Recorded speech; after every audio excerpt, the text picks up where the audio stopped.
नमस्कार मित्रांनो, आजपासून तलाठी भरती परीक्षा 2023 सुरू झाली आहे.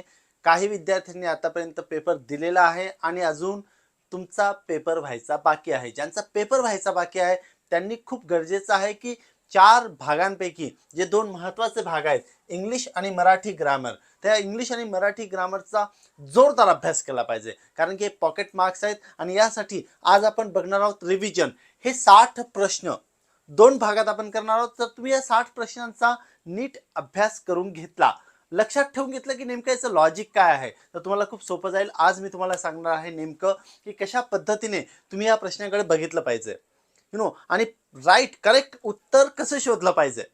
मी डॉक्टर राज त्रिभुवन तुम्हाला तलाठी भरती परीक्षा 2023च्या संदर्भात मार्गदर्शन करण्यासाठी काही ट्रिक्स घेऊन आलेलो आहे. शेवटपर्यंत व्हिडिओ यासाठी बघा कारण की हे प्रश्न मिसेलेनस आहेत, म्हणजे मिक्स क्वेश्चन्स आहेत. त्याच्यामध्ये ग्रामर पण आहे आणि व्होकॅब्युलरी पण आहे, पण मॅक्झिमम पार्ट आपण ग्रामरचा बघूया. तो कशा पद्धतीने लेट अस गो विथ, म्हणजे जास्त वेळ तुमचा न घेता आपण सुरुवात केली पाहिजे आणि बघूया आपण की काय आहे. He will not come dash dash he is asked. म्हणजे dash dash he is asked. He will not come dash dash he is asked unless if not except or without. आता याच्यामध्ये महत्वाचं हे असतं की आपल्याला सर्वात पहिलं आधी हे जे 4 पर्याय दिले त्यांचं अर्थ माहिती असायला पाहिजे. तसंच आपण जे वर वर वाचतो आहे, म्हणजे ही विल नॉट कम, तो येणार नाही, dash dash he is asked, हा प्रश्न वाचत असताना मध्ये जो गॅप सुटलाय तो आपण ट्रान्सलेट केला पाहिजे. म्हणजे तो येणार नाही जोपर्यंत त्याला बोलावलं जात नाही किंवा विचारलं जात नाही किंवा सांगितलं जात नाही. ओके, म्हणजे इथं जोपर्यंत आणि तोपर्यंत असं असतं. जोपर्यंत तोपर्यंतचा विचार करताना आपल्याला कशाचा विचार करायचा असतो, ग्रामरमध्ये कंडिशनल क्लॉजचा विचार करायचा असतो. म्हणजे अटदर्शक, त्याला मराठीमध्ये काय म्हणतात, अटदर्शक. अट असते म्हणजे तो केव्हा येईल, जेव्हा त्याला बोलवलं जाईल. तो केव्हा येणार नाही, जर त्याला बोलवलं गेलं नाही. ही will not come unless he is asked. आता यामध्ये विदाउट आणि एक्सेप्ट हे दोन तर कॅन्सलच होतात, परंतु अनलेस आणि इफ नॉट हे दोघं एकमेकांना कॉम्प्लिमेंटरी आहेत. कॉम्प्लिमेंटरीचा अर्थ होतो आपण कधी इफ नॉटच्या ऐवजी आपण अनलेस वापरतो किंवा अनलेस असेल तर आपण इफ नॉट वापरतो. म्हणजे डू ॲज अ डिरेक्टेड मध्ये आपल्याला ही गोष्ट बघायला मिळते की अनलेस म्हणजे जोपर्यंत त्याला विचारलं जात नाही तोपर्यंत तो येणार नाही. ही will not come unless he is asked. आणि म्हणून इथे उत्तर काय असणार आहे, अनलेस असणार आहे. आणि हा अनलेस तुम्हाला समजूनच घेता आला पाहिजे. परीक्षेचा कालावधी आता म्हणजे परीक्षा सुरू झाली आहे. तुमची एक्झाम उद्या असेल, परवा असेल, आणखी 8 दिवसांनी असेल, 28 तारखेपर्यंत ज्या पण वेळेला तुमची एक्झाम असेल त्यावेळेला तुम्हाला माहिती असायला पाहिजे की आपल्याला अनलेसशी निगडित एक प्रश्न विचारला जाईलच, काही झालं तरी. इफ नॉटशी निगडित एक प्रश्न विचारला जाईलच. आणि म्हणून तुम्ही अजूनही ग्रामरचा अभ्यास म्हणजे सुरू केलाच असेल, पण तुम्हाला आणखी थोडंसं रिव्हिजन करून घ्यायचं असेल तर डिस्क्रिप्शन बॉक्समध्ये फ्रेजेस आणि क्लॉजेसच्या संदर्भामध्ये चांगली माहिती दिलेली आहे, ती तुम्ही नक्की बघावी. So unless he is asked, जोपर्यंत त्याला बोलवलं जात नाही तोपर्यंत तो येणार नाही किंवा सांगितलं जात नाही किंवा विचारलं जात नाही. So unless is the right answer for this. Another is the thing, she got dash dash train. She got dash dash train. Okay, आता इथे गॉट आउट, आउट नाही म्हणणार आपण, आउट ऑफ असतं ते, म्हणून ते आउट नाही म्हणत. ऑफ द ट्रेन पण नाही म्हणणार आपण, विथ द ट्रेन पण नाही म्हणणार, म्हणजे विथ जातो आउट पण जातो. या दोघांमध्ये जे आपल्याला काय निवडायचं आहे, ऑफ द ट्रेन. OFF हा of the train. Of the ट्रेनचा अर्थ होतो डी ट्रेन, डिपार्ट होणे, उतरणे. गेट डाऊन त्याचा दुसरा सिनोनिम काय, गेट इनटू म्हणजे चढणे आणि गेट डाऊन म्हणजे उतरणे. गॉट इनटू म्हणजे चढला आणि गॉट डाऊन म्हणजे उतरला. तसंच गॉट ऑफ द ट्रेन काय म्हणजे इथे आपल्याला कशाचा विचार करायला लागतो, वर्बल फ्रेजचा विचार करावा लागतो किंवा फ्रेझल वर्ब्सचा विचार करायला लागतो. म्हणजे फ्रेजेस जे असतात, प्रेपोजिशनल फ्रेजेस किंवा वर्बल फ्रेजेस, त्याचा इथे प्रामुख्याने विचार होतो. शी गॉट ऑफ द ट्रेन. पुन्हा याच्यामध्ये बघा कशी गुगली नो इट्स सो, असं वाटतं की सगळेच पर्याय बरोबर आहेत. कारण की आपण काय शिकलो, तिसऱ्या प्रश्नाचं बघू आपण आतापर्यंत सीट असं शिकलो. सीट म्हणजे बसणे, सीट डाऊन एवढं आपल्याला माहिती आहे. म्हणजे सीटशी निगडीत आपल्याला फक्त काय माहिती आहे, सीट डाऊन माहिती आहे. परंतु सीट हे फ्रेझल वर्ब मध्ये जेव्हा ही was given a chair, he was given a chair, त्याला चेअर दिली गेली, म्हणजे त्याला चेअर दिली गेली ज्यावेळी आपण असं म्हणतोय की he was given a chair to to seat, बसण्यासाठी नो. सीट विथ, च्या सोबत बसण्यासाठी नो. सीट फॉर, च्या करिता बसण्यासाठी नाही, तर सीट इन. याचं उत्तर काय असायला पाहिजे, सीट इन असं उत्तर असं. आता सीट इनच का उत्तर असेल, यासाठीच मित्रांनो तुमच्याकडे अजून थोडासा कालावधी आहे, खूप थोडा आहे, खूपच थोडा कालावधी आहे. त्या ठिकाणी तुम्ही काय करा, इनशी निगडीत नो, त्यानंतर आउटशी निगडीत जे काही फ्रेझल वर्ब्स आहेत, get down, get up, get out, get into, म्हणजे काय होतंय की गेट हे क्रियापद आहे आणि त्याला लागून अनेक वर्ब प्रेपोजिशन्स वापरले जात आहेत. तर इथे sit in, seat इनचा earth to attend असं पण होतो, परंतु इथे बसण्यासाठी टू सिट इन याचं उत्तर अशा पद्धतीने असणार आहे. The policeman asked the suspect to, the policeman asked the suspect to. मी तुम्हाला एक अशी आग्रहाची विनंती करेल, ती म्हणजे तुम्हाला हा जो प्रश्न आहे म्हणजे मी आधी पण म्हणत, the policeman asked the suspect to, हा प्रश्न तुम्हाला आधी नीट कळला पाहिजे. नीट कळणं म्हणजे काय, तुम्हाला वाचता येतोय प्रश्न, राईट. द माहिती आहे, पोलिसमॅन माहिती आहे, आस्क्ड माहिती आहे, द माहिती आहे, सस्पेक्ट माहिती आहे, आणि टू मेक अ इथपर्यंत म्हणजे शब्द सगळे माहिती आहेत. शब्दांचे अर्थ पण तुम्हाला माहिती आहेत. म्हणून या शब्दांचा तुम्हाला काय आणखी चांगलं समजून घ्यायचं असेल तर त्या शब्दांचा टेन्स तुम्हाला माहिती असला पाहिजे, एक काळ माहिती असायला पाहिजे, आणि त्या शब्दाचा मूड म्हणजे मोडल ऑक्झिलरी कोणता वापरला असेल तर मूड त्याचा तुम्हाला माहिती असला पाहिजे, जेणेकरून तुम्हाला एक्झॅक्टली त्या प्रश्नाचा अर्थ कळतो की पोलिसमॅनने जो सस्पेक्ट आहे, आरोपी आहे, म्हणजे ज्याच्यावरती गुन्हा दाखल आहे, त्याला तयार करायला लावलं. काय करायला लावलं, डिफेमेशन. आता मी तुम्हाला आधीच म्हटलं ना की या चौघांचे तुम्हाला अर्थ माहिती असायला पाहिजे. प्रश्न करायला लावला नाही, प्रश्न कसा करायला लावेल, मेक अ क्वेश्चन नाही करायला लावणार, रिपोर्ट नाही करायला लावणार, रिपोर्ट पोलीस करतात. डिफेमेशन म्हणजे बदनामी करायला लावली, ते पण नाही. मग काय उत्तर होतं, स्टेटमेंट हे उत्तर होतं. टू मेक अ स्टेटमेंट, तू स्टेटमेंट दे, स्टेटमेंट लिहून द्या, आपण म्हणतो ना स्टेटमेंट लिहून द्या. सो ज्याच्यावरती गुन्हा दाखल झालेला आहे त्याला स्टेटमेंट लिहून द्या असं म्हणतात. हे आपलं लॉजिक आहे. So we go with this logic. Another is a thing,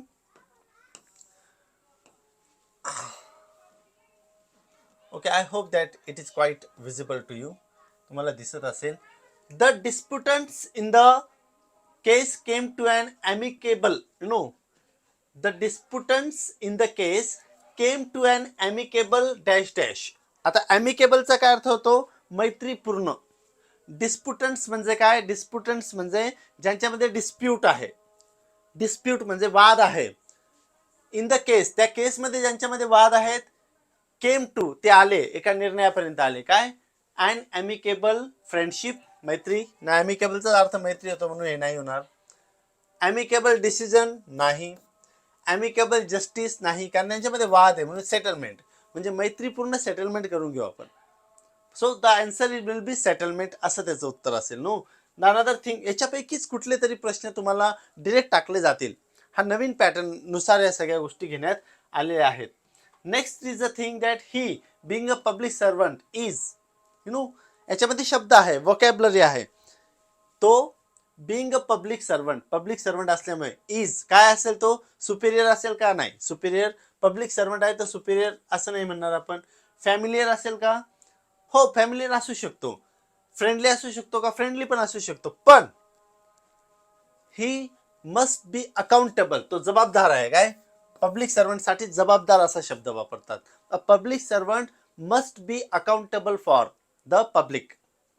म्हणजे आपण त्याला म्हणतो ना, जनसेवक असतात ते, नोकरशहा असतात ते, ते अकाउंटेबल आहेत कुणाला, पब्लिकला. सो अकाउंटेबिलिटी असा एक शब्द प्रयोग आहे. तुम्ही सतत वाचन केलं किंवा ऐकत गेले चांगले व्हिडिओज ऐकले, चांगलं इंग्रजी ऐकलं, चित्रपटांमध्ये इंग्रजी ऐकलं, तरी देखील तुम्हाला कळू शकतं की अकाउंटेबिलिटी, यार तुझी अकाउंटेबिलिटी आहे, तू अकाउंटेबल आहेस या गोष्टीला, असं म्हटलं जातं. म्हणून आपण सतत ऐकलं पाहिजे. म्हणजे जे स्पर्धा परीक्षांचे अभ्यास करणारे पोरं आहेत, विद्यार्थी आहेत, उमेदवार आहेत, त्यांनी सतत मराठी व्याकरण आणि इंग्रजी व्याकरण बघितलं पाहिजे, ऐकलं पाहिजे, डिस्कस केलं पाहिजे, वाचलं पाहिजे आणि सतत त्याचा अर्थ लावत राहिला पाहिजे. त्याचा उपयोग तुम्हाला सामान्य ज्ञानासाठी देखील होतो वाचन करताना आणि बुद्धिमापन चाचणीसाठी देखील होतो, कारण की या सगळ्यांचा बाजच लॉजिक आहे. Let us not waste our time. आपण पुढे जाऊ. म्हणून याचं उत्तर काय असणार आहे? अकाउंटेबिलिटी.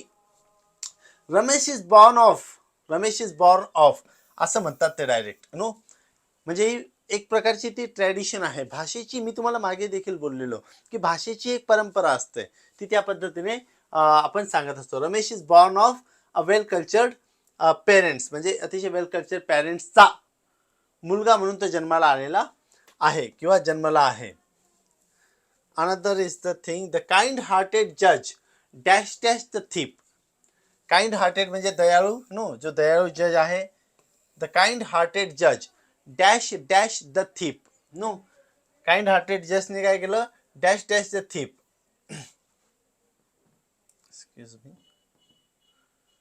द काइंड हार्टेड जज डॅश डॅश द थिप. मग त्यांनी डॅश डॅश द, इथं बघा सगळ्यात पहिलं तर हे लिव्ह निघून जाईल, कारण की म्हणजे इथे लिव्ह झाला असता, सिंपल प्रेझेंट टेन्स राहिला असतं तर लेफ्ट असू शकतो, पनिष्ड असू शकतो, पार्डन असू शकतो. पनिष्ड म्हणजे पनिश पण नसेल इथे. पनिश का नसेल? कारण की तो जज कसा आहे? काइंड हार्टेड आहे. दयाळू जज कशाला पनिश करेल? मग त्यांनी त्याला जाऊ दिलं किंवा त्यांनी त्याला पार्डन मी क्षमा केली. जज काय करतात? पार्डन करत असतात, ते क्षमा करत असतात, माफी देत असतात. सो द काइंड हार्टेड जज पार्डन. आपण इंग्रजीमध्ये म्हणतो ना, जर तुम्हाला एखादी गोष्ट ऐकू आली नाही, मी जे बोलतोय ते जर तुम्हाला ऐकू आलं नाही, तर तुम्ही हात वर करून काय काय, म्हणजे आपल्याला सवय असते, आपण म्हणतो काय काय, असं न म्हणता इंग्रजीमध्ये काय ट्रेडिशन आहे, त्याला फक्त एवढं म्हणायचं असतं, पार्डन मी, क्षमा करा. आणि मग समोरचा माणूस काय करतो? ती गोष्ट पुन्हा तुमच्यासाठी रिपीट करतो, बोलतो. नो, म्हणजे पार्डन मी, एक्सक्यूज मी सारखं असतंय. ओके, जरी तुम्ही काही चूक केलेली नसेल तरी पण हा जज काइंड हार्टेड आहे, त्यांनी त्या थिपला काय केलं? सोडून दिलेलं आहे. Next is the thing, dash dash he invited me, I would have gone to his wedding. आता हे ज्यावेळी असं वाक्य असतं, कुठलं? वुड हॅवचं वाक्य असेल, वुड हॅवचं जर वाक्य असेल तर त्या वुड हॅवच्या वाक्याची सुरुवात कधी पण कशाने असते? हॅडने होत असते. So the answer will be had. म्हणजे हॅड हे उत्तर असेल. If he invited me, generally जर त्याने मला बोलवलं तर, याचा अर्थ करतो जर. अल्दो, जरी बोलवलं असतं तरी. अनलेस, जोपर्यंत. मग आपल्याला या दोघांमध्ये चॉईस होता.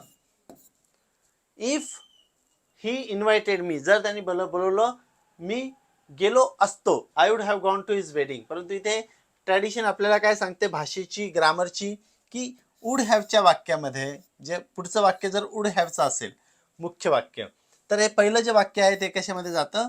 हॅडने जात असतं. ते मीन्स हॅडचा वापर करून त्याचा उपयोग आपण करत असतो. नो, सो हे थोडंसं वेगळ्या प्रकारचं कन्स्ट्रक्शन आहे की had he invited me, had I been with you, or had I taught you earlier, or had I got some time. म्हणजे मला जर थोडा आणखी वेळ मिळाला असता तर मी असं करू शकलो असतो किंवा मी असं केलं असतं, किंवा मी जर तुमच्यासोबत आलो असतो, had I come with you. म्हणजे ही एक ट्रॅडिशन आहे, जर मी आलो असतो तर मी असं केलं असतं. म्हणजे असं केलं असतं प्रकारचा जो प्रकार आहे तो आपण इथे जर, म्हणजे हा जो हॅड आहे तो जर साठीच वापरतो आपण, परंतु आपण त्याऐवजी इफ वापरत नाही. इफ का नाही वापरत? कारण की आपण इथे वुड हॅवच्या कन्स्ट्रक्शनसाठी तो. आता जर इफ वापरला आपण, तर इफ सुद्धा वापरू शकतो, परंतु इफ जर आपण वापरला तर पुढच्या वाक्यामध्ये पास्ट परफेक्ट टेन्स असला पाहिजे, तरच इकडचा आपल्याला वुड हॅव घेता येतो. म्हणून आपण इफ टाळलेला आहे आणि ह्या वाक्यामध्ये वुड हॅव नंतर आपण काय घेतो? वुड हॅवच्या वाक्यामध्ये आपण जनरली हॅडने ती वाक्याची सुरुवात असते. हे तुम्ही पक्क लक्षात ठेवा. ओके, आय होप की अशाच प्रकारची काही वाक्य तुमच्या समोर धडकतील आणि तुम्ही पटकन, म्हणजे आजचं लेक्चर ऐकलेलं असतं की तुम्हाला पटकन ही गोष्ट समजू शकेल. मी जाता जाता, म्हणजे अजून थोडा वेळ आहे आपल्याला, तुम्हाला एक गोष्ट सांगेन की उद्या आपला मराठी आणि इंग्लिश ग्रामरचा डबल धमाका आहे. एकाच वेळी आपण दोन्ही ग्रामरचे सगळे टॉपिक्स कव्हर करणार आहोत. थोडा लॉंग मोठा व्हिडिओ असणार आहे आणि त्यामध्ये मला तुम्हाला हे सांगायला आवडेल की ज्यांचं मराठी ग्रामर चांगलं आहे त्यांना इंग्रजी ग्रामर सोपं जाणार आहे आणि ज्यांचं इंग्रजी ग्रामर चांगलं आहे त्यांना मराठी ग्रामर सोपं जाणार आहे. कारण की दोन्ही ग्रामर हे कॉम्प्लिमेंटरी आहेत. कॉम्प्लिमेंटरी म्हणजे एकमेकांना पूरक आहेत, ते एकमेकांना मदत करतात, एकमेकांना समजून घेण्यासाठी मदत करतात आणि म्हणून दोन्ही ग्रामरचा आपण एकाच वेळी अभ्यास करणं कधीही चांगलं. म्हणजे एक टॉपिक एका ग्रामरचा घेतला की त्याच वेळी दुसऱ्या ग्रामरचा देखील तोच टॉपिक म्हणजे एका विषयाचा एका भाषेचा म्हणायचा आहे मला, तरी जास्त सोपी गोष्ट तुमच्यासाठी होऊ शकते. Let us move for the next question. No, आपण आता 10व्या प्रश्नाकडे जात आहोत. 10वा प्रश्न आहे आपल्याकडे. He is going to stay here. You know, he is going to stay here. जोवर तू येत नाही, जोपर्यंत तू येत नाही. तर जोपर्यंत साठी आपण काय वापरतो? पर्यंत साठी till you come. For you come नाही म्हणणार आपण, unless you come, since you come पण नाही. टिल यू कम, जोवर तू येत नाही तोपर्यंत he is going to stay here. No, again the same is there. नाही तर आपण काय बघितलं होतं? जोपर्यंत तोपर्यंत. ही कन्स्ट्रक्शन आपण अनलेस साठी बघितली होती, पण इथे तू येईपर्यंत असं म्हणायचं. तू येईपर्यंत तो इथे थांबणार आहे असं आहे ते. तू येईपर्यंत. नो, जोपर्यंत तू येत नाही तोपर्यंत असं जर राहिलं असतं तर अनलेस वाक्य आपलं आलं असतं. जोपर्यंत तू येत नाही तोपर्यंत, दिस इज अ डिफरंट केस. आणि तू येईस तोवर किंवा तू येईपर्यंत तो इथे थांबणार आहे असं या वाक्याचं कन्स्ट्रक्शन आहे. म्हणून मी आग्रह करतोय की तुम्हाला मराठी आणि इंग्रजी ग्रामर एकाच वेळी आलं पाहिजे. 11वा प्रश्न घेऊ आपण. I am given to that he is living soon. No, I am given dash dash that he is living soon. I am given to understand that he. आता अंडरस्टूड येणार नाही. अंडरस्टूड का नाही येणार इथे? अंडरस्टूड का नाही येणार आहे? कारण की इथे टू नंतर अंडरस्टूड येऊ शकत नाही. टू आयडिया पण नाही येणार. टू आयडिया असं काही नसतं. लर्न आणि अंडरस्टँड मध्ये I am given to learn that he is living soon. I am given to understand that he is living soon. अशा पद्धतीने आपण इकडे येत असतो. 12वा प्रश्न बघूया आपण. I started at him while he spoke. I stared at him. मी त्याच्याकडे बघितलं. I stared at him. केव्हा? While he spoke. जेव्हा तो बोलला तेव्हा मी त्याच्याकडे बघितलं. आता इथे which नाही येणार, नाही टाइम नाही येणार. नो, म्हणजे लॉजिकली ह्या गोष्टी येणार नाही इथे दोन. मग या दोन पैकी ड्युरिंग हिज टॉक असं राहिलं असतं. जर ड्युरिंग जर राहिलं असतं तर हे काय राहिलं असतं? ड्युरिंग हिज टॉक, त्याच्या बोलण्याच्या दरम्यान. तर इथे दरम्यान वगैरे काही नाही इथे. No, I stayed at him when or while he spoke. जेव्हा तो बोलला म्हणून आपण इथे व्हाईलला टिक मार्क केली पाहिजे. नो, म्हणजे हे तुम्ही समजून घ्या की ज्यावेळी तुम्ही ग्रामरचे प्रश्न सोडवताय त्यावेळी तुम्हाला ते तुमच्या भाषेमध्ये म्हणजे मराठी भाषेमध्ये तुम्हाला ते करून घेता आलं पाहिजे. ती सिच्युएशन समजून घेता आली पाहिजे. तुमच्या डोळ्यासमोर ती गोष्ट आणली पाहिजे की नेमकं काय म्हणायचं आहे. आणि दोन ज्यावेळी तुम्ही कट करतात, म्हणजे आपण मागच्या ट्रिक्समध्ये बघितला, आपला ट्रिक्सचा जो व्हिडिओ आहे की तुम्ही कशा पद्धतीने एक्झाम हॉलमध्ये प्रश्नपत्रिका सोडवली पाहिजे, ज्याची लिंक डिस्क्रिप्शन बॉक्समध्ये दिलेली आहे.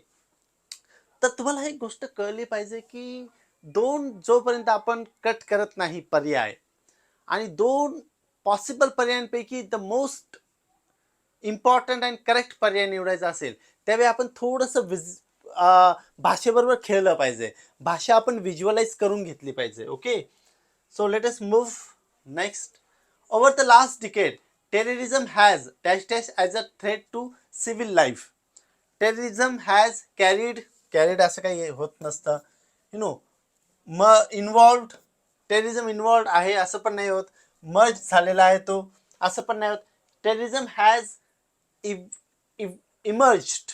टेररिझम असा नव्याने निर्माण झालेला आहे. इमर्ज होणे. नो, इमर्ज होणे, इमर्जिंग स्टेटस आहे त्याचं. So terrorism has emerge as a threat to civil life as such. Next is the thing, he talked for the better part of an hour. हे असं असतं की म्हणजे फॉर द म्हणजे इथे आपल्याला सोपी एक आयडिया आहे की बघून घ्यायला लागतं. He talked for the better part of an hour. No म्हणजे त्या तासाच्या साठी त्यांनी. So here is a word for.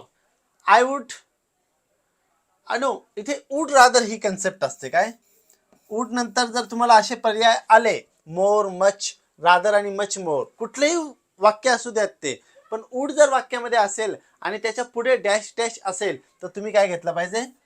Rather. I would rather सफर. मी बहुवंशी, काही अंशी, no up to certain extent, मला त्रास होईल. I would rather suffer as such. Okay, म्हणजे वुडच्या कन्स्ट्रक्शनमध्ये तुम्हाला कळलं पाहिजे की वुड नंतर जर ह्या प्रकारचे काही शब्द येत असतील तर आपल्याला रादर हा शब्द घेता आला पाहिजे. Next is the thing, Rama dash dash going to school with Sita. आता राम म्हणजे एकच आहे, राईट? मग रामानंतर आपण काय घेऊ शकतो? आर घेणं शक्य नाही, दॅट्स नॉट पॉसिबल. वेअर पण शक्य नाही. रामा विल आणि इज मध्ये आपण इज काय घेतला पाहिजे? कारण की प्रेझेंट कंटिन्युअस टेन्स आहे. आता हे खूप सोपं आहे. I am going to meet my friends, she is going to come to meet me, or they are going to attend the class and as such. म्हणजे Rama is going to school with Sita. Okay, so that so simple. इथे आपण खूप वेळ वाया घालवायला नको अजिबात. The committee members will be paid actual bus fares or rupees 100 dash dash is less. No, म्हणजे इथे दोन पर्याय आहेत त्याच्यासमोर. The committee members will be paid, committee मेंबर्सला पैसे पेड केले जातील. एकतर ॲक्च्युअल बस फेअर किंवा 100 रुपीज. या दोघांपैकी जे काही कमी असेल ते पेड केलं जाईल. म्हणून विच एव्हर इज लेस, जे काही, विच एव्हर इज लेस असं आपल्याला इथे म्हणता आलं पाहिजे. What is less, whatever is less, which is less, no. Whichever म्हणजे दोघांपैकी जे काही, जे कोणतं कमी असेल त्याला आपण मान्यता देऊ असं. Professor Kulkarni will come here at 10 AM to, no, lectures काय केले जातात? आपण लेक्चर काय करत असतो? म्हणजे जर तुम्हाला कुठे लेक्चरला बोलवलं उद्या, तुम्ही तलाठी झाल्यानंतर, तर तुम्ही लेक्चर काय करणार आहे? तुम्ही लेक्चर देणार नाही आहेत. नो, आपण देणे म्हणजे काय आपल्याला वाटतं? देणे म्हणजे गिव्ह. आपल्याला माहिती आहे लेक्चर देणे, गिव्ह अ लेक्चर. नो, असं आपण म्हणत नाही. ऑफर, आपण लेक्चर ऑफर पण नाही करत. आपण लेक्चर घेत पण नाही. देणे घेणे नसतं लेक्चरचं. लेक्चर्स काय केले जातात? डिलिव्हर केले जातात. नो, म्हणजे शब्दांसोबत कुठला शब्द आला पाहिजे? Lectures are delivered. So professor Kulkarni will come here at 10 AM to deliver a lecture. म्हणून डिलिव्हर अ लेक्चर हे त्याचं काय असणार आहे? करेक्ट आन्सर असणार आहे. Let us move the fastest. The जज who will dash dash the case is known to be very lenient. No, the judge who will deal with the case is known to be very lenient as such. आपण लगेच पुढे जाऊयात आणि बघूयात.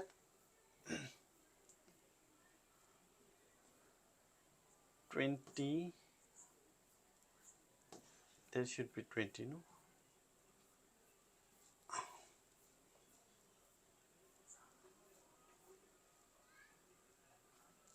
Yeah, here it is. काही गोष्टी cut झाल्या आहेत वाटतं. हां, 26. He was totally innocent of the crime. No, याचं उत्तर काय असायला पाहिजे? He is totally innocent of the crime. Very immediately तुम्हाला दिसत नसेल, मी थोडासा प्रयत्न करतो. He was totally innocent of the crime. No, my father seem to be irritated with me. आता इरिटेटेड नंतर कधी पण कुठला शब्द येतो? आपण मागे देखील बघितलेला आहे. इरिटेटेड नंतर नेहमी विथ हा शब्द येत असतो. My father seem to be irritated with me. No, Ramesh congratulated me. आता आपण कॉंग्रॅच्युलेशन करतो, राईट? आपण अनेक मित्रांना मेसेजेस टाईप करत असतो, तर ते मुद्दामून तुम्ही मेसेजेस टाईप करायला शिका, जेणेकरून तुम्हाला शब्दांबरोबर तुमचा लगाव वाढेल, तुमचा सराव वाढेल. की I congratulate you on your success. So Ramesh congratulated me on my success. म्हणजे रमेशने मला कॉंग्रॅच्युलेट केलं माझ्या सक्सेससाठी. जरी ते साठी आहे, परंतु ट्रॅडिशन काय म्हणते? कॉंग्रॅच्युलेशन बरोबर काय आला पाहिजे? नो, ऑन आला पाहिजे. म्हणून I have not seen her.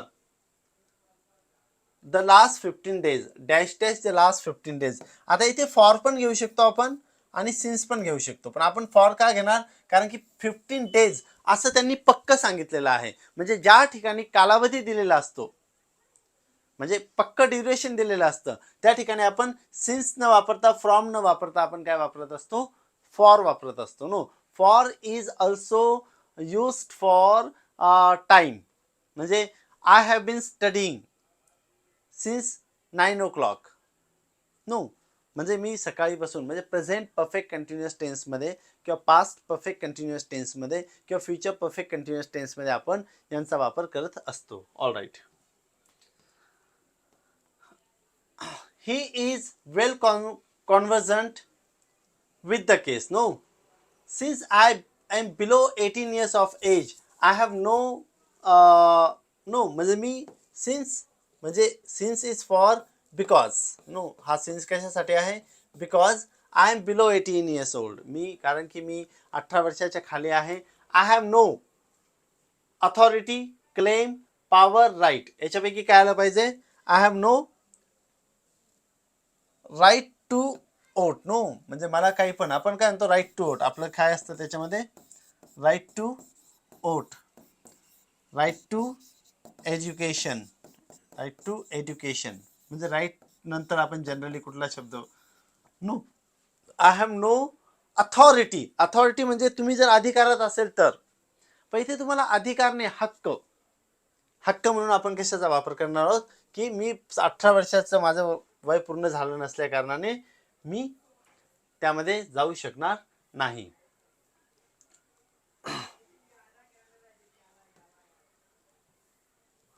I hope you will excuse